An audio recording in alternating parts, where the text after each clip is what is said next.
Oh! Oh, you caught me reading, which is definitely an activity I do.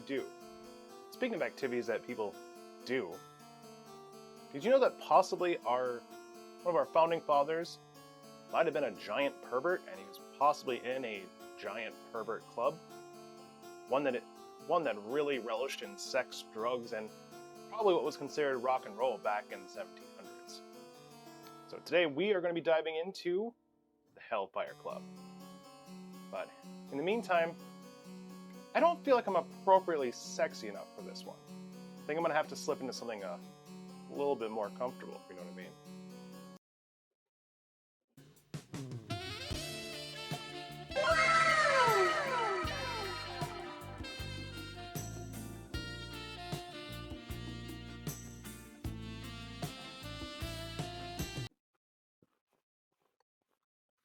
Always lint roll your lingerie, kids. Especially when you have 4 animals in the house. In the United Kingdom, there lies a market town by the name of High Wycombe. Deep beneath a 14th century church, 300 meters below, lies a man-made cave system. A cave system that saw orgies, sacrifices, and possibly even Ben Franklin. That's right, we're talking about the Hellfire Club. The caves that house the Hellfire were believed to be excavated by a team of around 100 men, somewhere between 1748 and 1754. These large passages and cavernous rooms would go almost 400 meters, or a quarter-ish of a mile for us American bros, underground. This is where Sir Francis Dashwood would have his dudes of debauchery gather. The Hellfire Club was said to have some of the most powerful men amongst their ranks, including, maybe even rumored, the king of keys and kites himself, Mr. Benjamin Franklin, and the man whom the modern-day sandwich got its name from, the Earl of Sandwich, John Montagu. Yeah, that's right, the dude on the hundo bill and the guy whom my lunch was possibly named after may have been in a few orgies. But then again, who hasn't? Right? Anyone? Alright, moving on. Mr. Bender, would you high-five him so that we can continue this meeting? And on the rebound... Dashwood was an interesting guy would be an understatement. I mean, just his pranks alone, he pulled some of the most legendary pranks that I can recall. What kind, you ask? I'll give you 2 really good examples. While in St. Petersburg, at the royal court during a grand tour, he dressed up as the King of Sweden. At the time, Sweden was the big bad to Russia. He supposedly did this as a goof just to impress the eventual Empress of Russia, Anna Ivanov, but I would assume didn't go that well. He did this mostly just as a goof. How well it was received, we don't know. I wasn't able to find anything on the aftermath. I read his diary from around that time, but I didn't find anything catastrophic since we know he wasn't killed.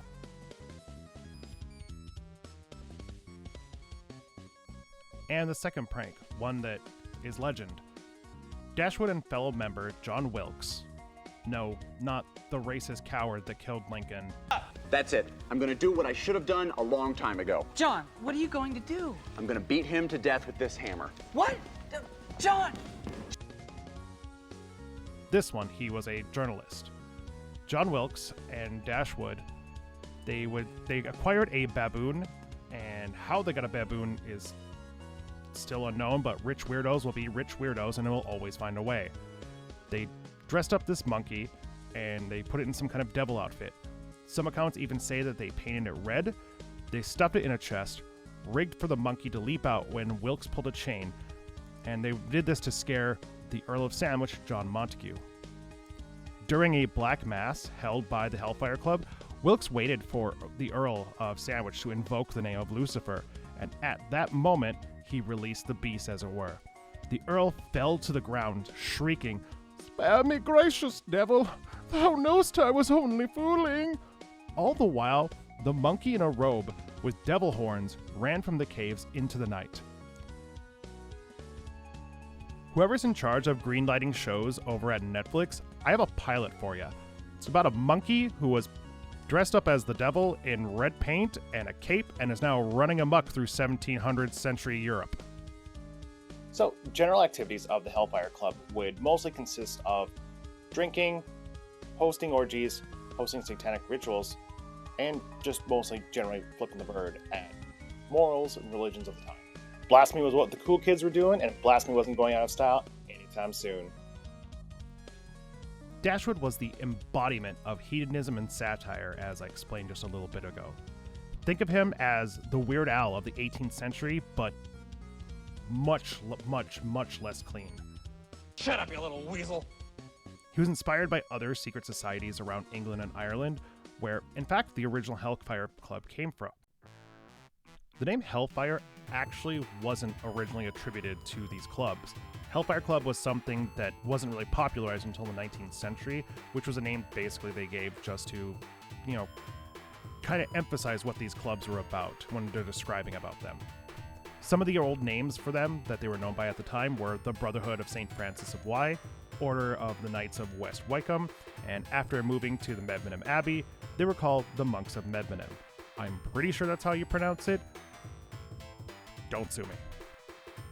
The motto of the club was "Fais tu devoir," or to us silly English-only speakers, "Do what thou wilt," which is a philosophy that was adopted from Francois Rabelais' novel Theleme, in which, without getting too deep into it, revolves around an abbey, or the Abbey of Theleme, built by the giant Gargantua.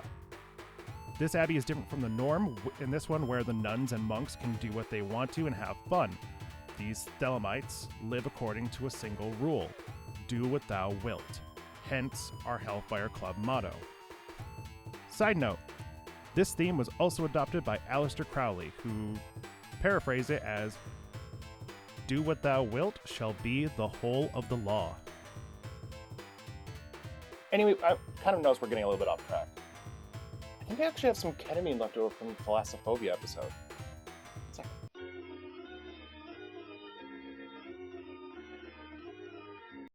I notice we either talk about ketamine or Jonathan Frakes a lot on this channel. There's a connection. Now, even with all the orgies and satanic rituals and blasphemy, remember this is all done in the 1700s, where if somebody even remotely suspected that you were doing anything blasphemous or magical, they would not hesitate to call you a witch, and you'd pretty much be put to death. And these guys were openly doing this out in public. Especially when you also consider, like, back then, like, common folk were afraid of anything they couldn't understand, and anything they couldn't understand was witchcraft. Or magic, or an affront to God, or a gift from the devil. So you got to understand that a lot of these people, a lot of common folk, would end up like screaming witch a lot. And therefore, a witch! A witch!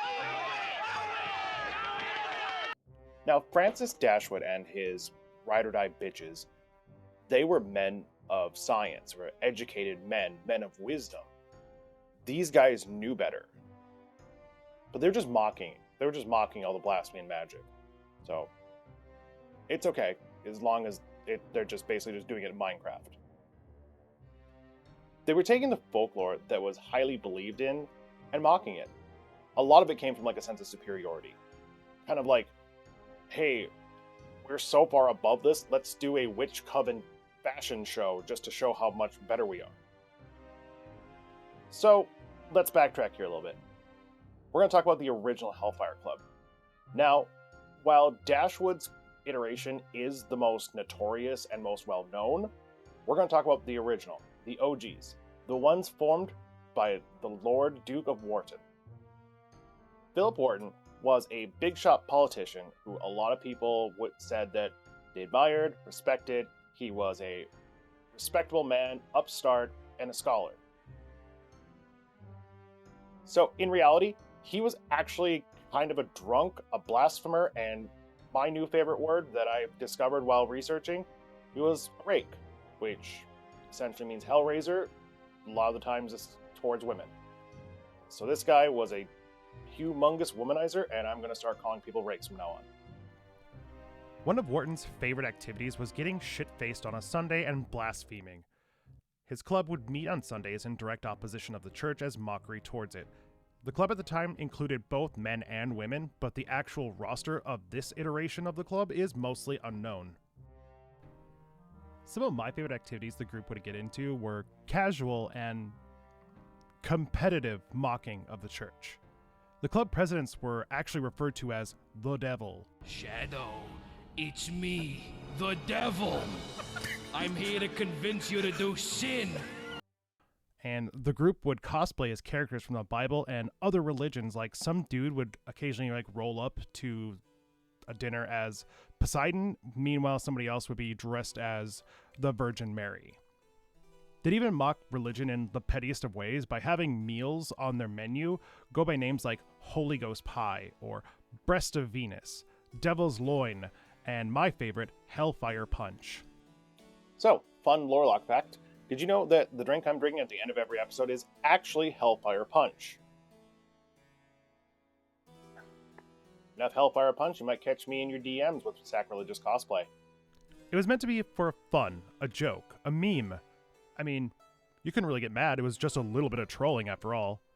However, in the end, after losing about 22 million in British monies in a stock market crash, I'm assuming his Yacht Ape NFT crashed or GameStop finally fell off of the moon, Wharton cut his losses and disbanded the group.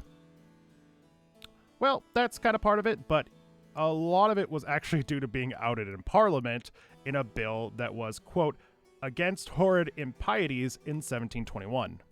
Wharton, once removed from Parliament, he went off and became a Freemason, which eventually gained him the title of Grand Master of England. Oh god, Freemasons.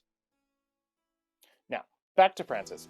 Francis spent a lot of times during a grand tour visiting several monastic communities, or monkeries as I like to call them. Honestly, I always kind of thought of joining one of these if my life ever got seriously uber cringe or ruined, kind of like Jim Carrey did in Ace Ventura 2. Mostly as a backup plan, just in case things ever went really bad. Some people think of witness relocation. I always thought of joining a monastery as kind of a cringe witness relocation. Just in case things got super bad. And now I make YouTube videos about the guy the sandwich is named after and his fraternity of bros in an Umbreon onesie. Stay in school, kids.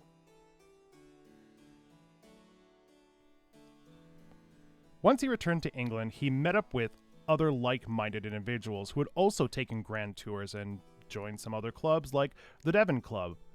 He used these groups and other communities that he visited kind of as a jumping-off point for his version of the Hellfire.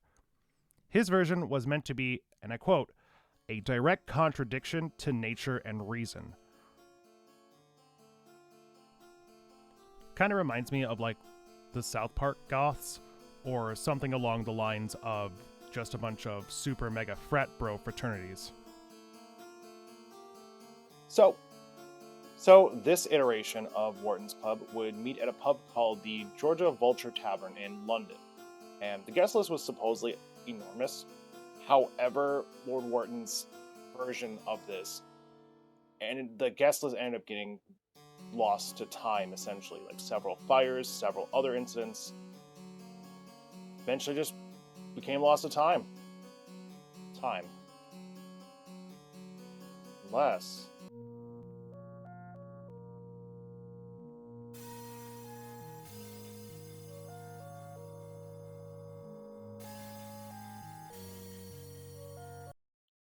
I've got to stop drinking while I script these. Now, unlike Wharton's club, Dashwood's iteration, we actually know quite a few members of his roster. So why don't we just go ahead and quick go through them, Smash Bros. Style.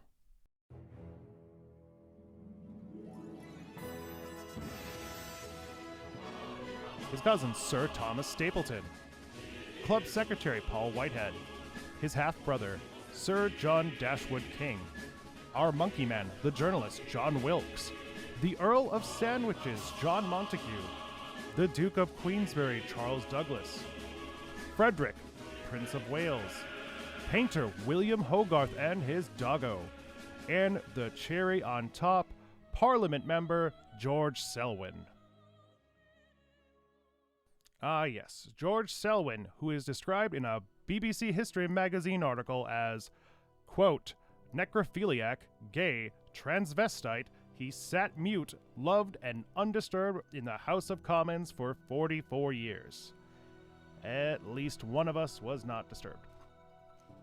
Here's a fun quote, and by fun I mean that in the most sarcastic way I can, from his dying friend, Henry Fox. If Mr. Selwyn calls again, show him up. If I'm alive, I shall be glad to see him. And if I'm dead, I am sure he will be delighted to see me. Bubble, you can't say that.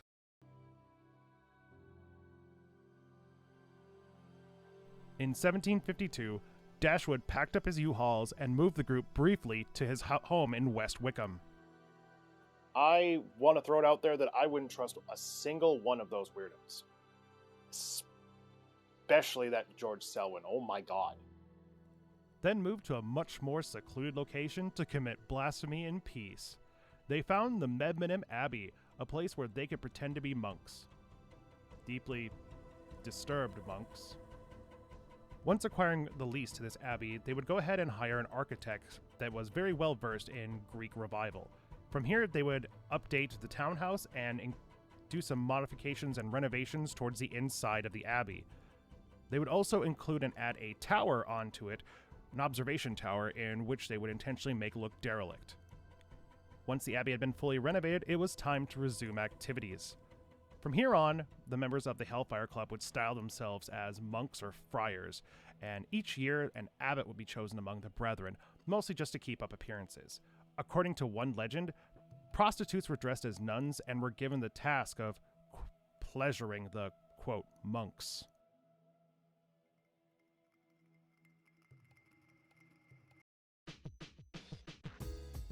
Now, these guys, tending to be monks by day and the blasphemy avengers by night, they kept this charade up for quite a while.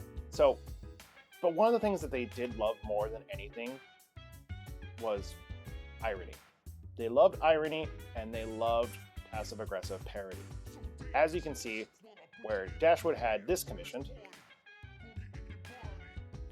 with Dashwood being portrayed as a monk or a saint next to the Venus and those leery eyes.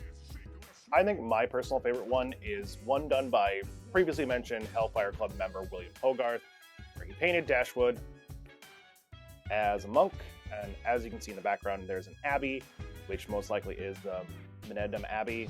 One day I'll pronounce that correctly. And there's just tons of symbolism in this. Like, one of the things you can see as well is he has a crown or a halo, which, you know, obviously that's just meant to be mockery.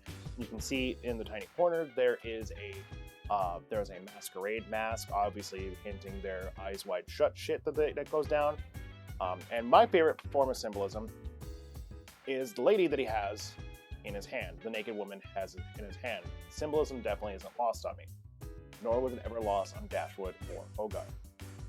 Dashwood was the fucking goat. Guys, this is literally 1700 Epstein's Island. I was going to say but with more consent, but we can't prove that. So, yeah, if it comes up, Dashwood did not self-eat himself.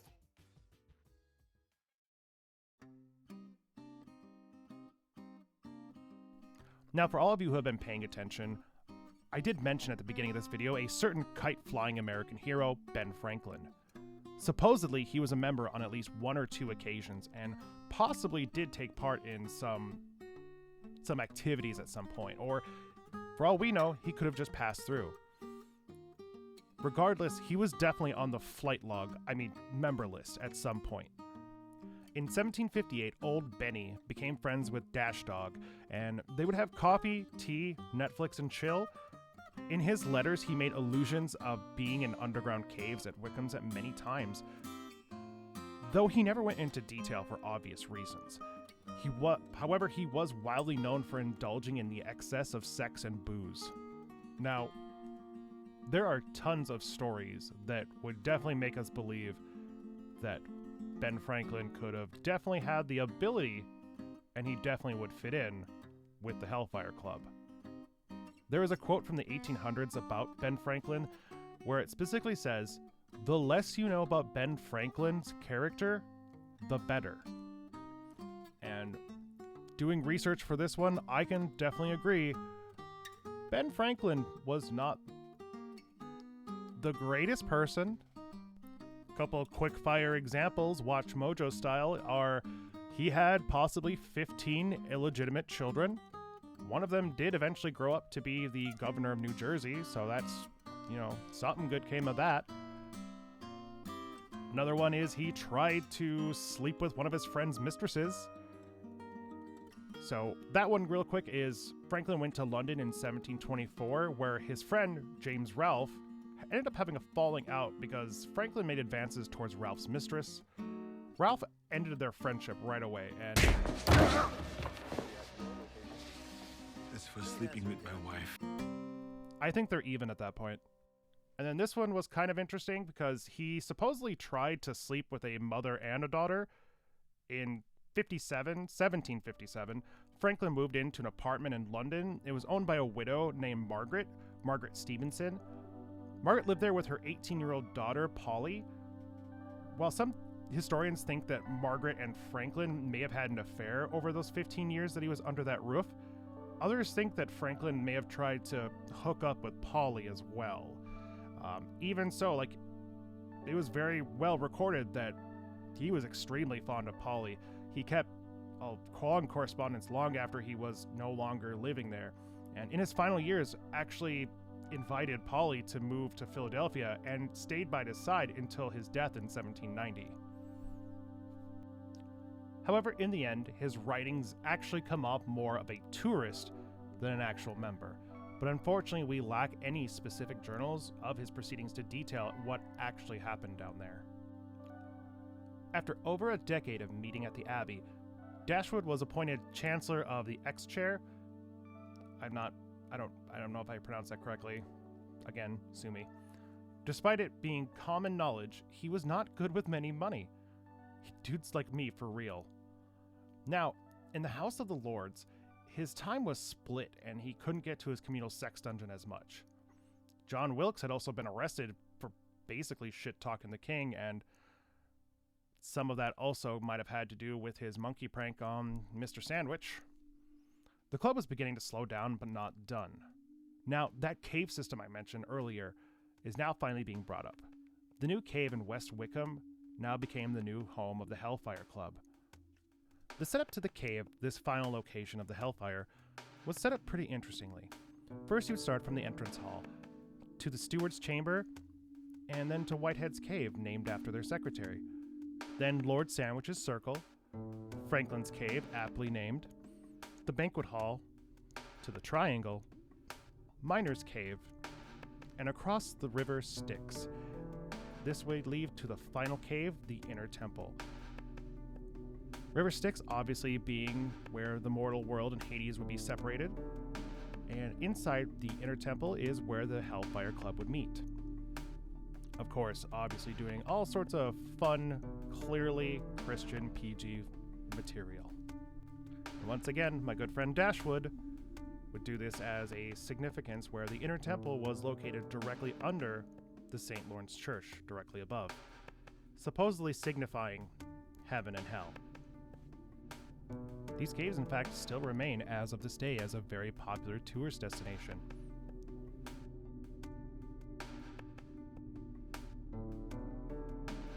Benjamin Franklin even has his own section called the Benjamin Franklin Cave, and a large figurine of himself has been immortalized there like he was the president of the club. Guy might have only visited and they put him on front page blast here.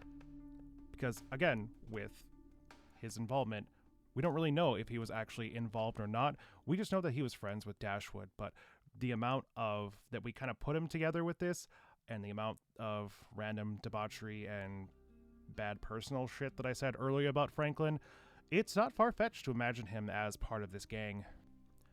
This would be the Hellfire's meeting home, and at least from the 1750 until the early 1760s.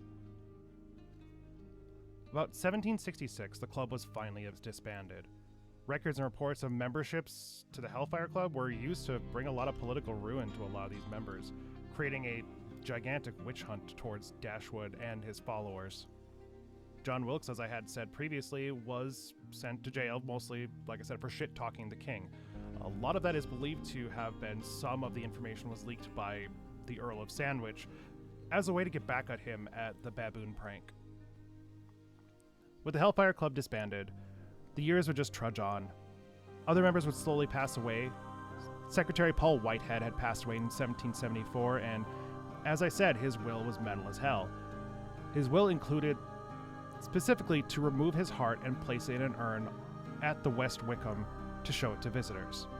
As metal as hell. And then lastly, Dashwood had passed away in 1781 due to an unknown illness and was buried in the mausoleum above his beloved caves.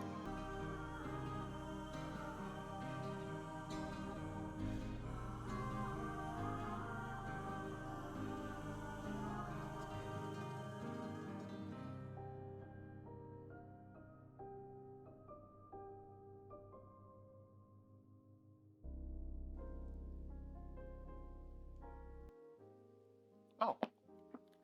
Well, looks like y'all made it to the end. Kind of a dark, weird journey, wasn't it? Alright, I did have to change back. I was getting a little worried that YouTube was going to see all this sexy on screen, my lingerie, and demonetize me. So, fortunately, you're stuck back with regular lore.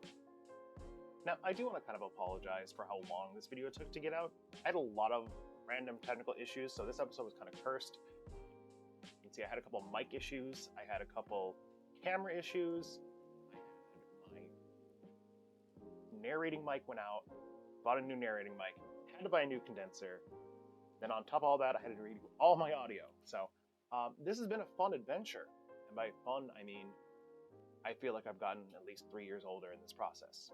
For me, stories like this really tap into curiosity. Like, you just gotta go know how far down that rabbit hole really goes. I mean, yeah, sometimes, especially with like secret societies like the Hellfire Club or like the Skull and Bones group, you gotta wonder, like, who thought of this? Where did it come from? What interesting conspiracy theories are coming from this?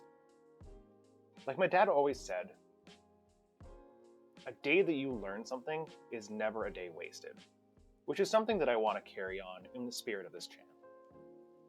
So, as long as you learn something here, your day is not wasted. But I just want to thank you for joining me, the Lorelock. As always, cheers. Hellfire Punch goes down smooth.